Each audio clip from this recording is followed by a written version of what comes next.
I just need to know, what did I do to deserve this? I come back from vacation. Good morning, everybody. Welcome into First Take. And not only is UConn going for number 5, how do we feel? Can we get the full fit for the national championship? Oh, Stephen A., hey, remember that little bet we had? Remember I said never bet against me? Remember I said my picks are always right? Oh, yes. That bracket challenge, remember those pair of shoes? I'm just wondering, when are they arriving? Yeah, I pity the fool. Let's go. Go Tigers. This is an LSU team absolutely on fire. An absurd display from Team Angel Reese has come to play. Trying to take LSU to the finish line. Poole going for the dagger. You bet! Kim Mulkey knows the celebration is imminent. LSU has captured its very first national championship. Nobody thought we were going to be here. We are the biggest goal is to be a national champion, and that's what I did, and that's what I can just brag on. Gotta put some respect on LSU. A turnaround for the ages. Good morning. What's going on, everybody? Welcome into First Take. Thank you for being with us. Chene Ogumake gracing our screen. Good morning to you, Chene. Hey. Stephen A., how was vacation? It was cool. You know, I mean, I had a lot of stuff to do, take care of, but I mean, I'm good. I'm good. Yeah? It's good to be back. It's good to be back. I mean, not today, having to deal with you. I'm not rooting against UConn. I just didn't want to deal with you. But, hey, it is what it is. Hey, Shana, how you doing? Look, I like the look, the hair, the outfit. Okay. Thank you. All right. Thank you so much. Right. I thought it was just Palm Sunday, not Easter Sunday. You have your Easter fit on, Stephen A. No, it doesn't matter. It's springtime. I can rock this. I do look. It looks quite good. I if like should it. say Pretty so in myself. pink. Thank you very, very much. Thank you very much. All right. So we know I'm hyped about the Huskies tonight, but we got to show some love to the Tigers. How about it? In a game that delivered high drama, it was Kim Mulkey and unsung hero Jasmine Carson leading the Tigers past Caitlin Clark in Iowa 102-85 in the highest scoring national title for total points scored in a single men's or women's NCAA tournament all time. Meanwhile, Angel Reese, a 6'3" forward who transferred to LSU this season after 2 years at Maryland, had 15 points, 10 rebounds, and late in the game, she gave wrestling star John Cena's "You Can't See Me" hand motion toward Caitlin Clark, giving her a taste of her own medicine after Caitlin did that to Louisville in the Elite Eight, and then Reese motioned to a ring finger to symbolize the national championship ring she will be receiving. Here's both of them on that moment after the game. Caitlin Clark is a hell of a Incredible. player for sure. But I don't take disrespect lightly. And she disrespected Alexis and my girls. South Carolina, they still my SEC girls too. Y'all not gonna disrespect them either. So I wanted to pick her pocket, but I had a moment at the end of the game, and I was in my bag. I was in my moment. Yeah. Caitlin, can you tell us at the end of the game what happened? There's a lot blown up on Twitter about Angel Reese following you around, pointing to her ring finger and taunting you. Honestly, I have no idea. I was just trying to get to the handshake line and shake hands and, be grateful that my team was in that position. That's all you can do is, hold your head high, be proud of what you did, and, all the credit in the world to LSU. They were tremendous. They deserve it. They had a tremendous season.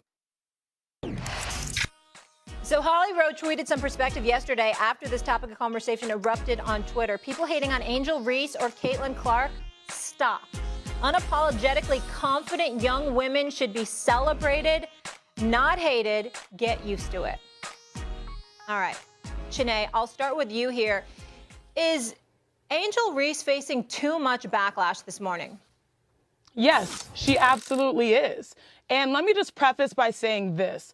This was the most successful women's tournament by the numbers. The most watched Elite Eight games, the most watched Final Four, which we're talking about millions of viewers. History was being made left, right, and center. We all know what Caitlin Clark did. She put up the most points, the most assists, most threes in a title game, which was so impressive. But we also have to talk about what Angel Reese did. 34 double-doubles, the most in NCAA women's side in a season. That was ridiculous as well. But I think I start with that saying that this is good for the women's game. I mean, it takes some dogs to make that type of history, the history that I just articulated by the numbers.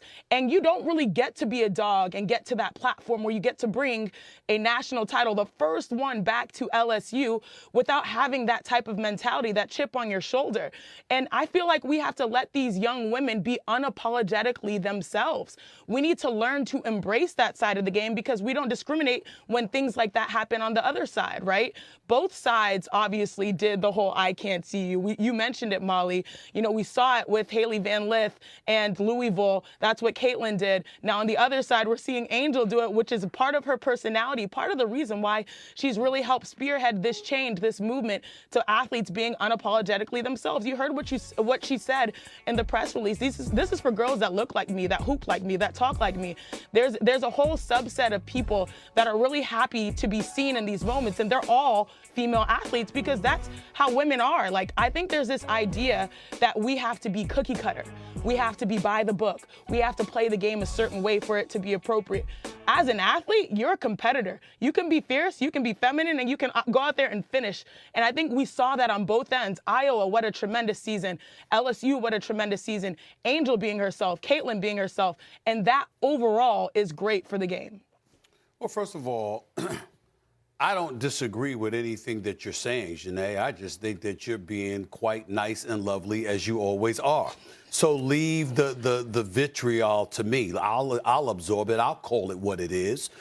Ladies and gentlemen, I love Caitlin Clark. She's been a guest on this show. I think she's spectacular. I'm the one that's been calling her the Steph Curry of women's basketball, and she has done nothing to push that back. I mean, this young lady is spectacular. She's been great for women's basketball overall, not just college basketball, but women's basketball. I think she has the potential, when all is said and done, to be arguably the greatest ever, because when you have that kind of range and that kind of handle, and you can pull up from the parking lot like Steph Curry, for crying out loud, I think that's something that you can transition to the next level, and it's going to be spectacular to see, and I can't wait to see it. But here's the reality of the situation. She instigated this kind of stuff. Let's call it what it is. She was waving. She was doing the Cena. How about what she did to Raven Johnson? She didn't just go into the lane and not guard her against South Carolina in the national semifinal. She waved her off. She didn't mind being disrespectful. So why is it that we're hesitant to bring that up? See, here's what I'm saying. I'm not trying to dilute your point by any stretch, Janae, because I get where you're coming from. And as a lady, you should take that position along with Molly about how we all need to grow up and accept the fact that these women are highly competitive, they're highly gifted and skilled, and we should give them the love and respect and deference they deserve. But I'm going a step further with this. We all know that there's a white-black issue here, because the fact of the matter is, when Caitlin did it, people were celebrating it, and they were talking about nothing but her greatness. But then the second a sister stepped up and threw it back in her face, now you got half the basketball world saying, well, you know what, that's not the classiest thing to do. Yeah. That's not the way. It was the exact same thing. It was the exact same thing. Now, you can make an argument that if they're doing excessive celebration in her face after the game is over, all right, then you could make that argument. But you had people complaining about it when she was doing it during the game. Wait a minute. LSU told you before the game. Yeah. Well, we didn't like how she was acting towards South Carolina. She ain't going to do that against us. Correct me if I'm wrong, Janae. This is exactly what they were saying. Going into the game, they let the basketball world know, y'all think that this is going to be some storybook ending for her. Y'all must have got it twisted. We coming, and we going to get at her. They told you before the game, then they got in the game, got all up in her in Iowa, was up by 17 at the half, and you're waving, you're doing the Cena, well, I ain't here, doing all of that other stuff, and you're bringing up what she did to the competition. Yeah. I'm so happy that Caitlin Clark handled it the way that she did, because in the throes of competition, she's fessing up to, listen, I ain't paying attention to that. They were getting the better of me. I was focused on the moment and the fact that I was with my teammates. But that's all she could say, because she kind of instigated this. And the fact that that hasn't been brought up tells us a lot about our society as a whole. Yes, Shanae Ogumike is not taking it there. I'm taking it there. You know exactly what the hell you're doing as people when you want to bring up how Angel Reese acted, but you don't want to bring up how Caitlin Clark acted. Shanae, that's the inconsistency. Shanae, I that's the story. ask you this, because obviously Stephen A's highlighting the double standard that's taking place with the black-white dynamic, but also to your point about not putting women in a box, and to Holly Rowe's point, do you think we'd be having this conversation and people would be all fired up if this happened in the men's tournament?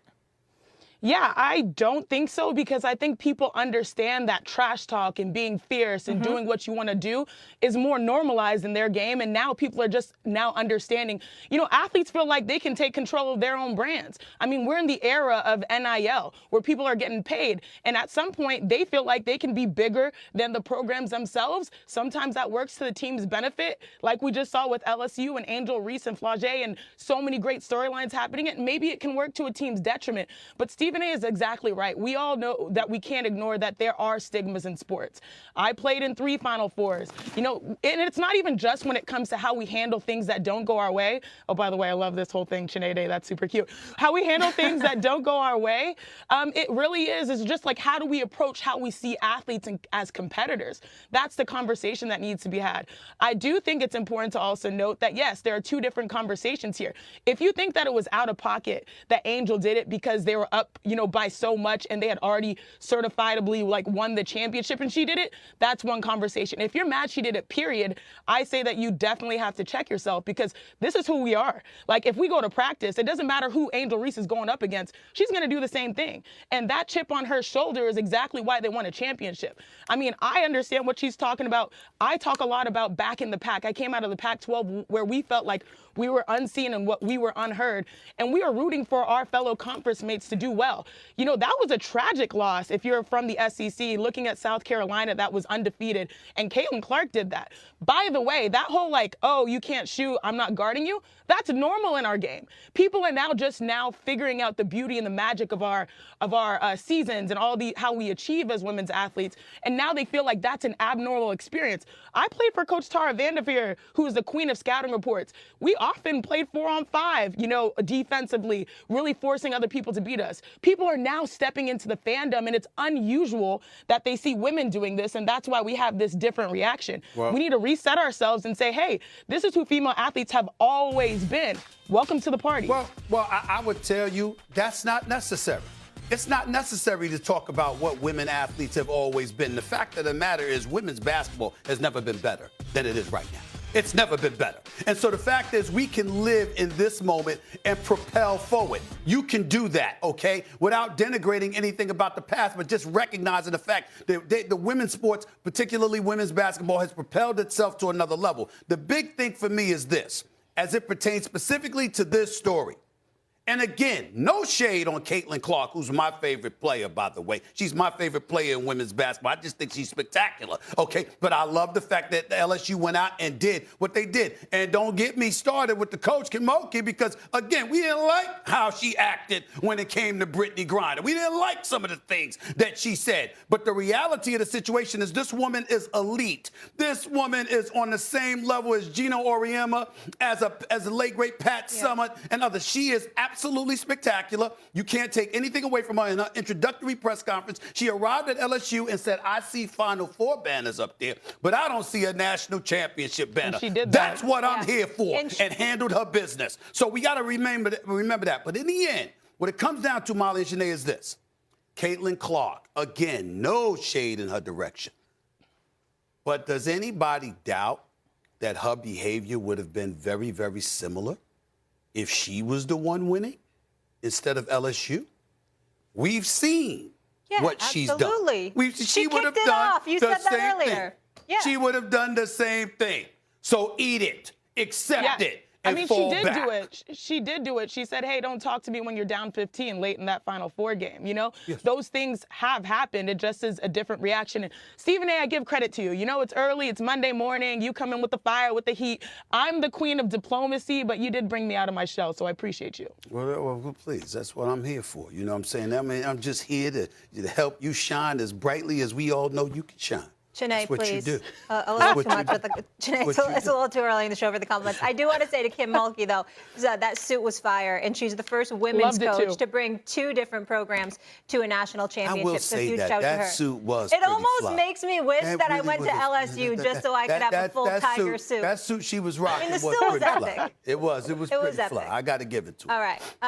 Chanae sticking around. We're going to bring in RJ here and go to the NBA. The Warriors fell to the Nuggets without their best player, Nikola Jokic.